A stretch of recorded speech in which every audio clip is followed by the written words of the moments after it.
Gila, ini pasti anak se-Indonesia sekarang pengen jadi kayak lu sih. Mending jangan deh. Jangan ya. Mending jangan. Nanti dijelasin kenapa jangan gitu. Halo. Halo. Dengan Bang Alex di sini dan saya Bebel. Iya, Panggil nama asli aja banget Immanuel. Dulu Immanuel panggil di kantor. Oh. Ya. Oke, Immanuel ya. Nama kantor. Ya, kantor yang lu udah jadi pengusahanya maksudnya. Udah jadi CEO-nya maksudnya. Dulu kan di kantor panggilnya Immanuel dulu kan di kantor. Masa sih gue ingetnya Alex deh kayaknya. Gitu ya. Salah geng lu Mbak waktu itu. Salahnya. Main sama anak-anak nakal dulu. Enggak. Ya udah, pengen dikenal sama anak nakal. Pengen dikenal sebagai Bang Alex atau siapa nih? Kita panggilnya Bang Alex aja ya. Karena orang lain juga udah taunya Bang Alex nih. Boleh. Oke. Ya, jadi kita mau ngobrol dikit dulu, kasih penjelasan kali ya sebelum kita ngobrol sama Bang Alex. Untuk teman-teman sambil sebelum kita detail ngobrol sama Bang Alex, bisa lihat Instagramnya ya, gokil banget sih. Udah followersnya udah ini we are so lucky ya, Cybabel di edisi pertama udah langsung didatengin sama Bang Alex. Setuju. Enggak. Kalau sebenarnya suka sih aku ngobrol-ngobrol kayak begini sih. Maksudnya sama orang yang masih di kantor tuh, aku pengen tahu banget gitu. Perkembangan di kantor tuh kayak apa sekarang gitu kan. Karena sekarang kan gak ada yang berkembang. Karena kan sekarang aku kan mencoba bikin kantor gitu. Jadi kayak harus tahu yang di kantor sekarang tuh kayak apa gitu. Oh, oke. Siap. Biar nggak salah jalan gitu. Boleh. Siap. Nanti mau ngobrol sama gue atau mau sama Natalia atau sama HR, lu mau gue datengin berapa HR profesional untuk giving you advice, just let me know ya. Keren banget. Jadi kita ngobrol dikit soal Cybabel ya. Jadi waktu itu kita udah punya Lex, namanya Psikopot. Terus bubar, Lex. Ya, ternyata kerjaan kayak gini tuh nggak gampang ya Lex ya, it's about komitmen gitu. Jadi ternyata it's not that easy. Jadi dari 6 tinggal 2 Lex. Iya. Inilah kami. Tinggal 2. Nah akhirnya kita naming lagi jadi Cybabel ini. Kalau susah nyebutnya lu bisa bilang si Bawel lah ya. Makanya ada burung-burung nih biar nunjukin si Bawel. Nah, si Cybabel ini secara poinnya sama Psychopot, kita pengen ngasih inspirasi untuk teman-teman generasi muda atau mungkin yang udah berkarir saat ini, mungkin mau change karir juga setelah dengerin Alex atau dengerin semua narasumber kita, fine gitu. Jadi supaya lebih tahu aja ya Nat ya Alex ya. Jadi kalau mau berprofesi A, jenjang karirnya kemana, kuliahnya kemana. Terus kalau misalnya sudah ada di posisi itu sekarang, kita nanti dengerin dari Alex juga apa sih yang jadi gapnya gitu, supaya bisa catch up dengan profesi yang sekarang. Kurang lebih kayak gitu ya Nat ya. Betul sekali, iya. Karena kan banyak juga ya yang profesi yang di luar sana, kayaknya kita kan punya stigma ya, kalau lulusan A pasti kerjaannya jadi yang XYZ gitu ya. Ternyata enggak juga loh, enggak seperti itu juga gitu. Jadi makanya kita tertarik mendengarkan cerita Bang Alex nih. Boleh cerita dulu nggak Bang Alex? Your background education, terus gitu juga. Gue kenal Alex itu ketemu di kantor as a web designer. Tapi Doi sekarang udah jadi seleb, so that selebgram atau YouTuber atau gamers itu nanti Alex yang bisa jelasin bagaimana perjalanannya bisa sampai ke sana. Silakan Bang Alex. Oke, jadi gue tuh backgroundnya sistem informasi gitu kan. Itu kuliah juga nggak pinter-pinter banget gitu loh, biasa aja sebenarnya. Bukan yang kan kalau di kelas banyak tuh orang-orang yang pinter kelihatan kan dari awal. Dari awal kuliah tuh udah kelihatan pas ini bakal jadi jenius. Nah kalau gue udah sadar gue nggak bakal bisa ngelawan dia gitu kan. Karena kapasitas otak manusia berbeda-beda, gue sudah memahami itu. Jadi kalau secara logik udah nggak akan bisa ngelawan Mbak Iren gitu loh. Jadi dari awal kuliah tuh gue udah memikirkan gimana cara gue bisa sukses tapi tanpa mengandalkan otak gue gitu. Gue harus punya orang-orang yang bisa gue kerjain gitu kan. Caranya gimana ya paling iya, maksudnya yang bisa kerja bareng gitu loh. Karena betul, karena kalau mau sukses itu nggak bisa sendiri. Yang gue rasakan sampai sekarang nggak bisa sendiri. Minimal 2 orang, bahkan bisa lebih, bahkan bisa belasan gitu kan. Nah, di situ gue sudah sadar kapasitas gue sebagai sistem informasi juga bisa dibilang kena tanggung gitu, nggak jelas. Gitu. IPK juga nggak gede-gede amat, paling cuma 3 lewat dikit aja itu, masih ya lumayan sih sebenarnya gitu kan. Nah dari situ sadar kemampuan gue tidak sebagus orang-orang lain, jadi gue harus bisa mengembangkan sesuatu yang orang itu nggak punya. Sesuatu yang orang itu tidak punya gitu Betul, ya, yang nggak umum lah ya. Jadi gue pelajari gitu kalau orang-orang jenius itu dia kalahnya di mana sih gitu kan, bisa dibilang kasar gitu kan, dia lemahnya di mana gitu kan. Orang-orang jenius itu kalahnya di mana? Lu bisa mikir begitu, Lex, gila keren banget. Iya, waktu itu udah sampai situ mikir waktu ternyata rata-rata nih ya masih kuliah, rata-rata mereka tuh kalahnya tuh di speech, di ngomong. Dia pintar, dia jenius, tapi ketika dia ketemu orang, dia tidak bisa mengaplikasikan yang di otaknya dia untuk menjadi sebuah proposal gitu loh, nggak bisa dia.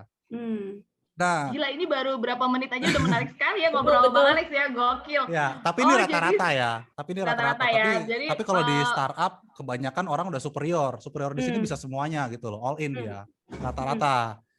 Gitu. Kalau di startup kan biasanya kan misalkan CEO bisa nyambis jadi programmer, jadi ini, jadi itu, rata-rata kan begitu. Karena mereka sudah berkualifikasi untuk menjalankan pekerjaan itu, begitu kan ya. Dengan tentu gaji yang sangat luar biasa. Saya tahu startup itu gaji luar biasa sekali. Bukan dari dulu, saya kan ya Alex, ya, bukan dari saya loh. Enggak, dulu pernah ngintip di anak IT gaji segini, ternyata 75 juta, kan kaget Mbak, waduh. Waduh, kok gue? Iya, enggak maksudnya. Saya dulu bingung kenapa orang kayak dia bisa gaji 75 juta sebulan. Ternyata setelah saya telaah, dia tuh bisa semuanya gitu loh Mbak. Dia bisa jadi leader, bisa jadi bos, bahkan dia bisa jadi teknikalnya juga bisa gitu. Berarti kan orang sudah lama berpengalaman. Gitu. Wajar digaji mahal. Gitu. Itu jadi aku underline dulu tuh ya. Ternyata untuk teman-teman yang lagi dengerin kita juga nantinya ya, bahwa kalau lu mau punya angka segitu, lu mesti punya sederet skill ya, Boy ya. Betul. Kadang gue kalau ngelihat pencapaian orang gitu, misalkan wah ini followernya banyak, wah ini segini, gue nggak ngedon Mbak. Tapi kalau gue ngeliat LinkedIn-nya rame, title-nya gue takut Mbak. Ini misalkan di Microsoft 5 tahun, di Apple 5 tahun, gue udah ngedon Mbak, wah ini orang jenius kayak apa gitu loh. Tapi kalau cuma follower banyak mas, mau bisa, follower bisa dibeli, tapi kalau soal title nggak bisa gitu sih. Itu aja sih Mbak, jadi gue melihat kelemahan orang-orang pintar itu di mana. Jadi gue kembangkan soft skill gue di mana gue kan pintar ngomong gitu kan. Jadi gue kembangkan hal itu sampai ujung-ujungnya nyasar ke sini. Ini sebenarnya ketidaksengajaan gitu loh sampai di titik ini gitu kan. Karena waktu kesini tuh kemana tuh lo jelasin konten kreator aja lah, ngomong konten kreator ya. Konten kreator. Ya, karena dulu dasarnya cuman iseng-iseng doang sih Mbak, di YouTube tuh upload iseng-iseng, ya kan. Iseng-isengnya juga lumayan. Apa tuh yang lo upload pertama kali? Oh banyak, ada yang reaction gitu-gitu kan.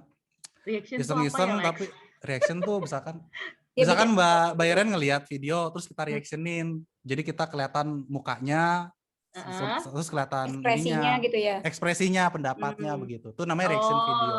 Ya, gue ingat itu pertama yang lo upload ya. Ya itu banyak lah pokoknya, dan ternyata emang tadi Mbak Iren bilang it's not that easy, you know, it's hard, really hard.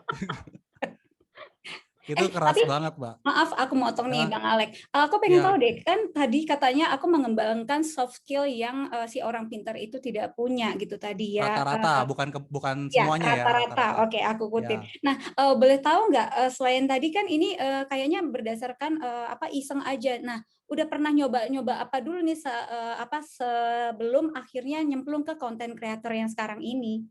Oh gitu. Trial errornya udah banyak banget sih ya. Jadi waktu terakhir kerja itu kan aku di kantor tahun 2016 tuh. Baik. Nah, itu mencoba trial errornya kurang lebih 2 tahun gitu. Oh. Jadi yang aku bilang tadi, mendingan nggak usah karena ini benar-benar pengorbanannya luar biasa. Pengorbanan waktu, uang, sama kepercayaan gitu, kepercayaan orang tua terhadap anak. Ini kan nggak kerja 2 tahun mau ngapain gitu loh Mbak. Iya gitu. Benar. Jadi aku bilang ya ini benar-benar kalau orang logika normal ya, pasti nggak akan mau gitu loh, mengorbankan semuanya untuk yang belum sesuatu yang belum pasti gitu kan. Ini kan nggak ada jaminan kan. Berbeda kalau kerja di kantor, misalkan 2 tahun kerja di kantor, lu bagus, growth-nya bagus, pasti jaminan gaji gede dong, naik dong. Atau pangkat udah naik ya. Atau bisa direkomendasikan ke tempat-tempat lain, kantor lain. Minimal pasti naik lah kalau bagus kerjanya. Nah, kalau tempat saya di field saya ini tidak ada jaminan. Bahkan saya pernah research dari 100, ini masih ngomongin YouTube aja deh, dari 100 YouTuber yang sukses cuma 3. Wow. Ini yang research orang luar negeri. Baik. Ada studi kasusnya gitu loh, aku lupa di mana. Jadi dari 100 YouTuber yang sukses cuma 3. Jadi perbandingannya itu 97 orang gagal. Nah kalau gagal kan pasti ada kerusakan biaya, waktu yang gue bilang tadi gitu kan. Ya betul. Nah, bisa dibilang hoki enggak sih sebenarnya. Kalau keberuntungan menurutku enggak ada keberuntungan sih sebenarnya sih di dunia ini. Sebenarnya hanya ada waktu yang tepat sama skill yang tepat, menurutku itu sih kalau keberuntungan sih. Gitu. Jadi waktu itu aku punya skillnya dan waktunya tepat, jadi pas gitu loh. Waktu tepatnya itu apa ya? Yang momentumnya itu apa ya, Bang Alek ya? Boleh tahu? Nah, momentum itu juga sebenarnya nggak bisa ditebak sih momentum kan, tapi bisa diprediksi mungkin ya. Kira-kira arahnya mau gimana gitu. Kita ngomongin secara general ya, misalkan kayak dagang tahu lah. Misalkan kira-kira orang-orang permintaan tahunya lagi tinggi, itu kan kelihatan tuh momentumnya tuh. Nah, itu baru kita masuk, kita sudah jadi udah ngerti cara masak tahunya, udah ngerti cara goreng tahu, cara pemasaran tahunya gitu loh. Jadi momentum sama skill baru itu menurutku keberuntungan sih. Gitu. Bukannya baru belajar bikin tahu pas permintaannya udah di mana tinggi ya, Lex ya? Nggak mungkin, itu bullshit Mbak, nggak mungkin sih. Jadi kalau semua pengusaha pengusaha bilang saya beruntung nih, enggak, bohong itu Mbak. Itu mereka udah coba dari awal, udah trial errornya udah bertahun-tahun itu, bohong itu. 2 tahun untuk trial error ya, untuk seorang Bang Alex ya. Ya, aku butuh 2 tahun untuk trial errornya. Baru tiba-tiba ada sedikit cerah lah gitu loh. Istirahat. Kapan tuh? Pelan-pelan. Dan tidak terlepas kalau aku juga punya orang-orang di belakangku yang ngedukung gitu loh. Ngedukung dalam arti bukan dari kata-kata juga, dia juga ngebantu gitu. Aku sekarang udah punya kurang lebih ada 4 asisten di rumah gitu kan, yang benar ngebantu siap bikin apapun gitu loh. Nah itu juga harus pinter-pinter memilih orangnya. Nah aku pernah pilih salah orang, makanya aku kan nggak ada skill HRD nih. Pernah salah pilih orangnya kok kerjanya males, dimarahin dikit ngambek, pulang lah. Aku juga bingung ini Mbak. Mau diapain? Jadi lo sekarang udah ngerasain yang gue rasain ya, Lex ya? Iya, aku tuh orangnya nggak tegaan Mbak, bukan orang yang tipe marah-marah, tapi Mbak Iren, aku nggak ngamuk-ngamuk gitu. Jadi kalau orang salah kerja tuh aku nggak langsung ngomel gitu, enggak. Kayak aku evaluasi, ngomong baik-baik, tapi kok makin kelamaan kesini makin tengil orangnya. Jadi pusing sendiri gitu. Itu salah satu contoh sih gitu. Baik. Gitu ya Mbak, gitulah. Siap. Balik lagi tuh yang tadi tuh ke ini kan udah perjalanan yang punya 4 tim ini sekarang kan emang udah yang sekarang ya, is the current condition gitu. Nah, tadi kan Alex kita sempat cut di pertanyaan bukan pertanyaan, waktu Alex menjelaskan soal apa tadi interaction yang nyobain reaction gitu, posting itu. Nah, dari situ tuh perjalanannya gimana tuh sampai akhirnya tadi waktu sebelum tapping aku tanya sama Alex sekarang aku pengen sebutin Alex sebagai apa gitu. Terus Alex bilang katanya pengusaha aja deh Mbak, pengusaha, orang yang mengusahakan untuk mendapatkan duit kan namanya pengusaha Mbak. Betul kan? Dan ternyata emang udah punya 4 staff, gokil nggak sih? Berarti memang lo udah official as a pengusaha. Nah, jalan road tuh jadi pengusaha dari mulai tadi lo posting reaction tuh gimana tuh Lex? Ya jelas prosesnya panjang, kalau gue jabarin satu-satu panjang banget, bisa 5 jam sih. Tapi intinya ini sih, selalu belajar hal baru sih. Gue selalu kayak ilmu kan di YouTube gratis tuh Mbak. Gue selalu buka YouTube tuh, gue pelajarin. Kalau misalkan udah kesulitan, gue perlu apa sih? Oh ternyata gue perlu misalkan video editor, perlu asisten. Ternyata kalau orang-orang kayak gue tuh sekarang itu perlu manajer harian operasional. Karena kalau gue handle sendiri semuanya dari A sampai Z, gue pusing sendiri. Karena gue juga ada job sendiri kan gitu kan. Jadi gue punya manajer segala macam, dan itu dirasakan ketika sudah berjalan sih. Jadi kalau dari awal sudah dibikin plan-plannya kayak nggak mungkin sih Mbak. Jadi kayak kita sudah rasakan ada permasalahan, dicari solusinya begitu. Gitu sih jalan sendirinya sih menurutku sih. Oke, tadi kan ada nyari ilmu dari YouTube gitu ya. Boleh tahu lagi nggak sumber ilmu yang lainnya gitu dari mana lagi ya, Bang Alek ya? Oh ya, sama ini sih yang paling sering ketemu orang baru yang field-nya berbeda banget jauh. Gitu. Aku Misalnya? selalu kayak, makanya kayak contoh aku kayak Mbak Iren ya. Mbak Iren kan HR, aku manusia biasa gitu kan. Nah, Apa sih lo kalau lagi? kalau sering-sering ngobrol, mungkin sedikit ilmunya akan diambil Ya, gitu, ya, diserap ya. gitu. Nah, aku sering ketemu orang-orang yang field-nya berbeda jauh dari aku gitu loh. Ada yang pernah ketemu Ya, dari ya. lulusan teknik nuklir, bagaimana caranya dia susah banget cari pekerjaan di Indonesia gitu kan, sampai harus lari ke Oke, Jepang gitu. oke. Gitu. Jadi aku sering-sering Dari ketemu sih. dari situ tuh insight yang lo mau ambil sebenarnya apa? Soft skill-nya gitu ya. Nggak mungkin hard skill-nya kan, ntar Pengalaman lo sih tiba-tiba sebenarnya sih. berubah jadi jadi Ahli jadi nuklir. apa itu Iya. nuklir juga ya. Pengalamannya sih Mbak. Jadi kayak Pengalamannya ya. kalau kita ngambil kuliah nuklir di Indonesia itu udah kemungkinan susah dapat pekerjaan, malah nggak ada ya pekerjaan nuklir di Indonesia, nggak ada kan? Harus ke luar negeri ya, kalau nggak Jepang ya. Nah, Iya, paling dekat Jepang tuh setahu iya aku, kadang Jepang. ada Oke. reaktor nuklirnya di sana Sektor. kan gitu kan. Oke. Di Indonesia nggak ada, makanya jadi jangan sampai salah mengambil jurusan lah gitu loh di Yes, Indonesia. yes. Nah, Dan Oke. kebelakangan ini kelihatannya jurusan ITS itu jadi laris ya, karena Jadi laris startup ya. banyak yang perlu programmer, analis Oh gitu kan. iya. Bener ya? Iya, iya. Dengan Kalau itu gaji yang sih emang sangat, kayaknya ya gajinya gede-gede loh Mbak, kalau gue lihat di LinkedIn itu, di LinkedIn di mana? Job Street. iya, iya, Mereka iya. bisa ngasih gaji bisa 11-an, 20, Ya. buset. Ya Gede itu kan sih itu kan? dari zaman kita di juga udah crazy banget Betul, ya, udah karena crazy. karena startup lagi growing so Betul, crazy juga. Abis itu anak-anak lulusan dari SI atau yang memang yang backgroundnya bisa jadi developer itu juga kayaknya mungkin banyak ya, maksudnya universitas kan banyak, udah lumayan banyak banget ya yang kayak gitu ya. Cuman banyak. kan itu yang menjadi selalu ini sih, jadi apa masalah yang apa ya namanya antara kebutuhan demand di market sama stoknya itu entah gimana tuh pada stoknya banyak banget dan lowongan banyak banget tapi emang nggak pernah bisa match gitu, kayak nggak pernah bisa memenuhi karena banyak hal juga yang ternyata harus dipenuhi kan, yang kayak tadi Alex bilang mungkin ya bahwa harus punya soft skill gitu. Gue rasa yang tadi soal kemampuan untuk mengutarakan apa yang menjadi ide pikiran ya itu tidak hanya harus dimiliki jadi ketika jadi seorang pengusaha atau apa, itu kayaknya emang dibutuhkan di semua profesi ya supaya akhirnya lo bisa dilihat, bisa apa namanya bisa mengutarakan yang lo bisa, akhirnya orang juga trust you gitu. Nah itu Betul. emang Jadi gila banget dan kolamnya juga jadi kecil gitu. Akhirnya orang-orang yang bagus-bagus itu ya itu aja. Akhirnya jadi startup kayak rebutan. Akhirnya betul angkanya ya. jadi menggila itu karena kayak gitu-gitu sih emang.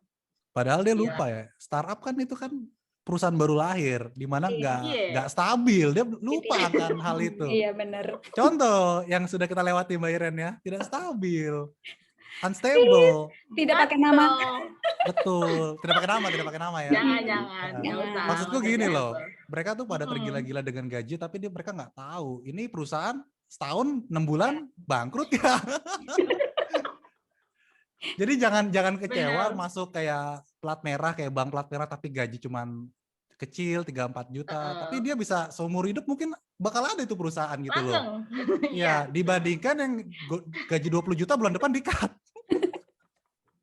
Terus bingung nyari Menurutku lagi. sih ya, dan bingung nyari lagi Ya. karena nyari pekerjaan itu hal yang sangat sulit. Aku Ya, nggak bohong, sulit Benar. banget. Aku sebagai dulu pencari pekerjaan sulit sekali. Kalau sekarang ini kalau tidak ada rekomendasi menurutku chance-nya sulit sekali. Benar gak Mbak Iren? Sulit ya.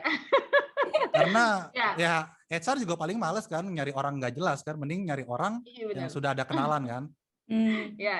Ya. Emang, jadi kemarin tuh juga sempat bahas juga sama teman-teman HR kayak gitu. Jadi kalau misalnya lo mau pindah ke startup gitu ya, dan melepaskan semua yang emang lo punya sebelumnya, itu memang harus benar-benar dipikirin sih ya. Betul. Karena ya tadi Alex bilang gitu, lo mesti tahu roadmap-nya ini startup bisa berapa lama nih. Betul. Gitu. Jadi jangan pas masuk bulan depannya udah pilot.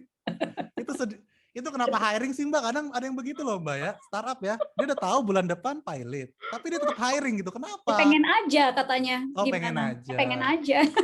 Nggak boleh ya? Saya juga kadang juga bingung kan. Saya juga memperhatikan beberapa startup di Indonesia tuh banyak banget kan. Bahkan ya dia tuh masih hiring di bulan sekarang, besok udah tutup. Pertanyaanku kenapa dia hiring di bulan itu? Kenapa nggak usah hiring gitu loh Mbak? Karena kalau udah terakhir kan nggak usah hiring mendingan kan.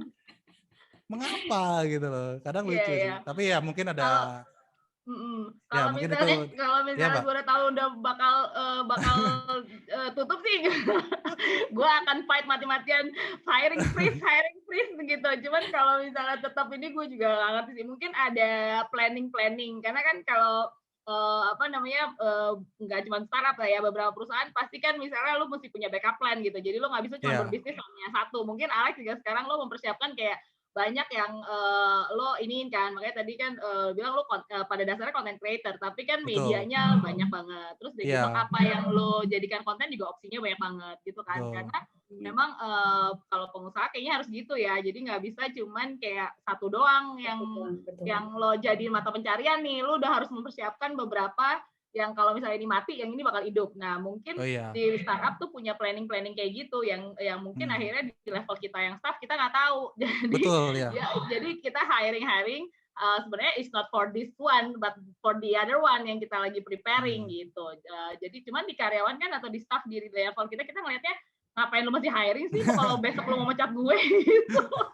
Ya itu juga aku udah sekarang konsep seperti itu udah ngerti sih, karena aku kan pernah ketemu sama investor yang ada venture gitu kan.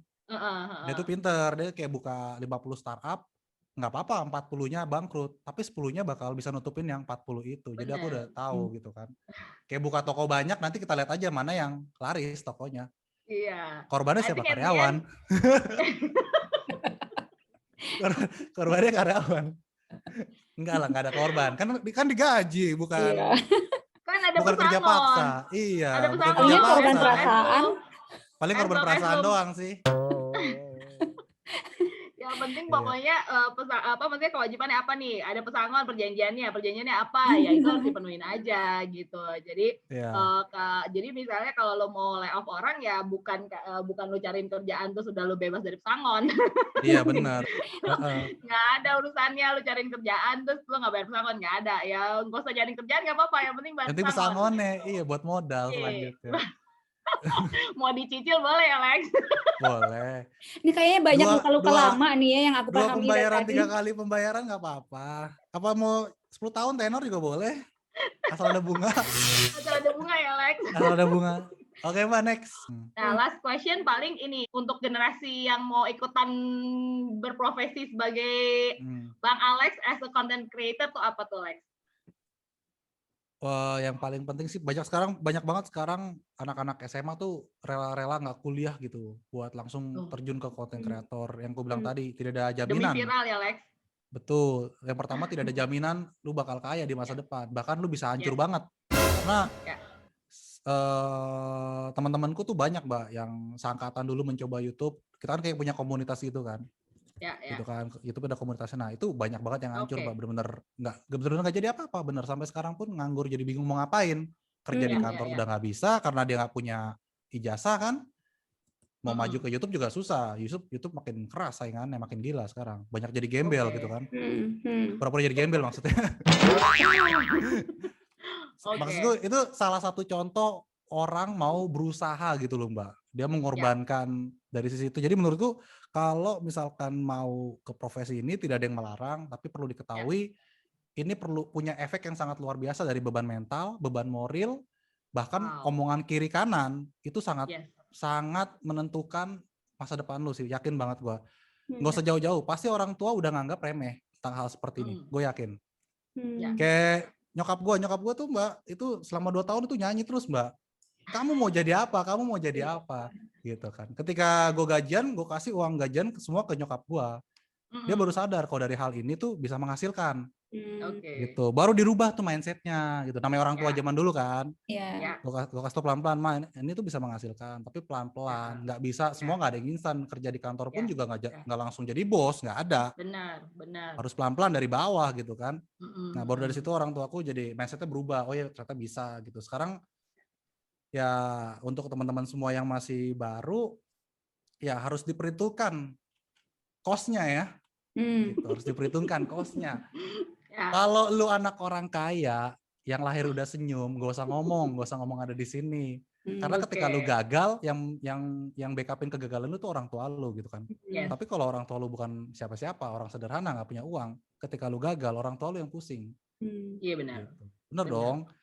Udah gue sekolahin mahal-mahal dia gagal, pusing dong orang tua dong gitu kan. Iya. Nah, makanya lebih baik. Bukannya mau return ya, cuman emang Betul. ya untuk masa depannya dia sendiri kan ya. Betul. Bahkan saya udah ketemu YouTuber besar kan yang udah hebat-hebat. Dia bilang kalau di field ini dari awal dia udah ngincer uang, dijamin gagal. Ya. Karena ini lebih ke passion. Ya. Lebih ke hobi, lebih ke hobi yang lu suka, tiba-tiba lu ada orang yang mau bayar hobi lu.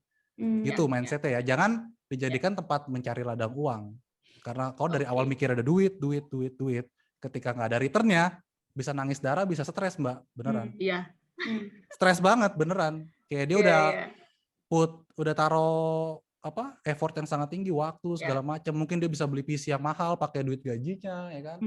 Ketika tidak return bisa stres. Jadi buat anak-anak muda, menurutku yang mau join ke sini, gue bilang lebih baik jangan. Tapi tidak ada yang melarang karena danger banget, terlalu tinggi. Lu bisa nggak jadi apa-apa dan lu bisa stres sendiri.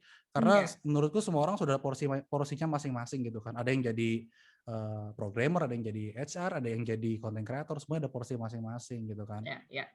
Gitu. Oke, sip. Itu aja sih. Jadi kayaknya nggak perlu disimpulin ya, Alex udah keren banget nyimpulin semuanya. Aku sampai yang pasti jangan deh. Yang pasti perjalanan 740.000 followers itu bukan gampang. It will be cost you a lot. Jadi harus bisa benar-benar hitung. Jangan sampai kayak orang gagal pilkada ya, Lex. Habis itu lo gila. Banyak yang stres gagal pilkada, banyak yang stres. Ya. Iya. Thank you so much. I think kita close. Thank you. Kalau lo perlu ini kasih kabarin gue akan happy untuk advise your company ya. Sukses. Oke, terima kasih Mbak. Terima kasih. Bye. See you. Dadah. Bye.